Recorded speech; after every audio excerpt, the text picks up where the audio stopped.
এই তো আজকে খিমা বুনা করলাম আর খিমার গ্রেভিটা রেডি করে লিছি। কারণের মধ্যে হলুদ, মরিচ, পেঁয়াজ, আদা, রসুন, পরিমাণ মতো তেল দেওয়া সব জাতের গরম মশলা আড করে লিছি দেখতেও পারা। তো অনেক ব্রাদার এন্ড সিস্টার আছেন সবসময় আমার কুকিং ভিডিওর মধ্যে লাইক কমেন্ট করেন। Thank you everyone. আপনারা সব বাইরে যারা আমার সাপোর্ট করেন লাইক কমেন্ট করেন। আর এখানের মধ্যে গরম মশলার গুঁড়া দিলাম, আমি ফ্রেশও দেই, পুরা গুঁড়াও দেই, পাউডার রাখি। তো যারা আমার লাইক দেন না, রিকোয়েস্ট রইব একটা লাইক দিবা ভিডিও দেখা শুরুতে, অনেক আছেন বলি লাইক। আর আমার চ্যানেলটা সাবস্ক্রাইব করে দিবা। আর এখানে দেখো কত খিমাটা আড করে দিলাম।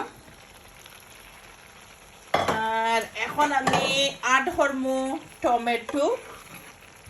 তো টমেটো আড করার সাথে একটা নাগাও আড করলাম। এটা নাগা বেশি একটা জাল নাই, আফ্রিকান নাগা একটা তেমন জাল থাকে না। আর 3-4টা কাঁচামরিচ আড করে লিবা চাইলে কি আপনারা নিজের ইচ্ছা। তাও সুন্দর করে নিচে উপরে করে মিক্স করে দিমু, একদম আনা ফাইনে কিমার বুনা করমু। আর কিমা খার খাইতে ভালো লাগে অবশ্যই কমেন্ট করবা। আর সবসময় যারা সাপোর্ট করেন, আমার চ্যানেলটা সাবস্ক্রাইব করছেন, যারা পেজটাকে দেখরা ফলো হইরা দেন, অনেক ব্রাদার এন্ড সিস্টার সাপোর্ট করেন, থ্যাংক ইউ এভরিওয়ান। মন থেকে দোয়ার ভালোবাসা রইল। আর একটা সুন্দর হইরা নাইসলি ধীরে ধীরে স্লোলি কষাইমু। তা আশা করি ভালো লাগবো। আর ভালো লাগলে সবসময়ও সাথে থাকবা।